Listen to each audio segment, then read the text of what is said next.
According to the latest CDC statistics, about 1 in 44 children have been identified to be on the autism spectrum. That means it's really important that we start learning more about ASD and how to help support students at church. Join us today as we look at 3 important ways to help set students up for success. Oh, hi there. Are you new? Why do you look so nervous? Oh, you have autism and sometimes fitting in somewhere new feels hard? Wonder if there's anything we can do to help. Hidden disabilities and the church. Autism spectrum disorder. Have you ever wondered what it may be like to experience the world differently than those around you? How do you think that would feel? Isolating? Confusing? Well, this is how it can feel for students who are on the autism spectrum, but it doesn't have to. Today we're going to look at 3 ways that churches can help. Autism spectrum disorder, ASD, is a neurological and developmental disorder that affects communication, behavior, and social functioning.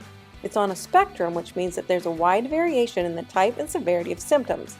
So when it comes to church, some students will benefit from a one-on-one buddy, but others may just need a little extra understanding and support when needed.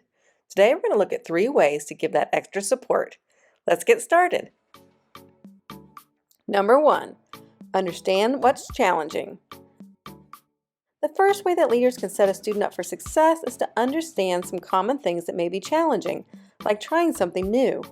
Many students with ASD thrive on routine and really enjoy knowing what to expect, which means trying something new may make them anxious, especially since trying new things often requires the ability to make assumptions, which is harder for people on the spectrum. Let me give you an example. A person may say something like, "Hey, go make us some sandwiches," which is a really general direction that is actually made up of many steps that are assumed, such as find the ingredients, get some plates, spread the mayo, slice the tomato, stack the bologna, put the second slice of bread on top, return the leftovers to the fridge, put the dirty dishes in the sink, and then bring the sandwiches back to the group. Wow, you see how many steps were assumed? So if knowing how to assume what the in-between steps are is difficult, can you see how trying something new would be stressful?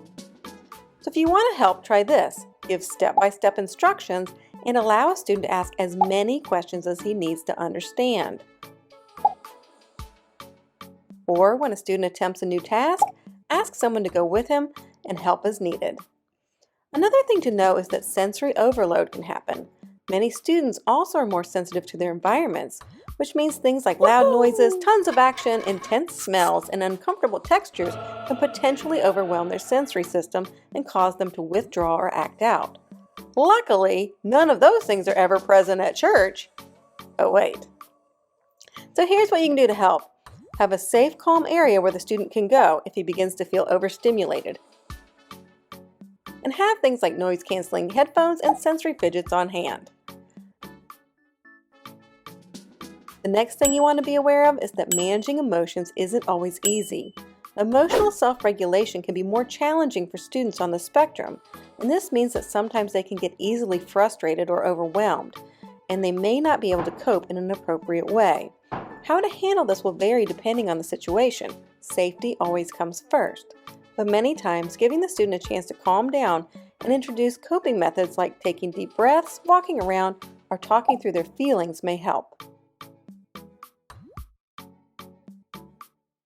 Finally, understand that social situations can be tricky. Reading social cues such as facial expressions and tone of voice, and interpreting language that says one thing but means another is often much more difficult. And not understanding this type of communication can often lead to students with ASD responding inappropriately, and this can cause problems with peers. So here's a few things you can try. First, model inclusion by continuously inviting the student into the group, but also be respectful if he prefers a space. If you see that he's confused by the way others are responding to him, help him by being kind and clear about social expectations.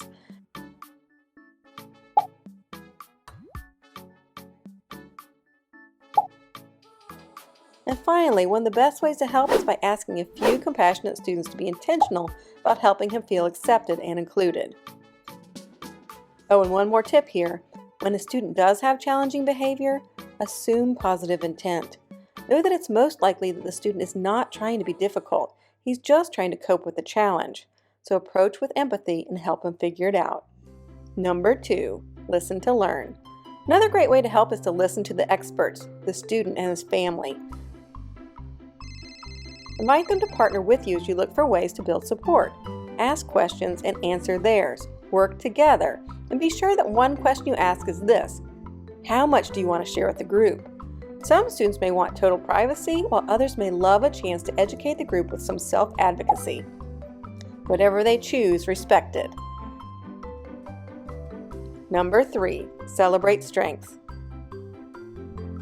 Don't forget, each student has plenty of strengths too. Find out what your student's gifts are and then look for opportunities for him to serve your ministry. Wow, I think we learned a lot about students with autism spectrum disorder. But there's one more thing before you go. Think again about what it would feel like to experience the world differently. How would you want others to treat you? Maybe something a little like this?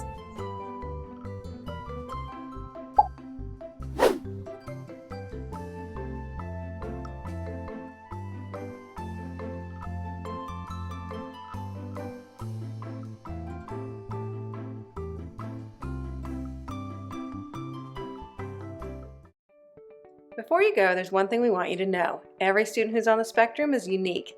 Some will thrive in the classroom without extra support, while others will benefit from having a one-on-one buddy. So there's no one-size-fits-all plan that works for everyone.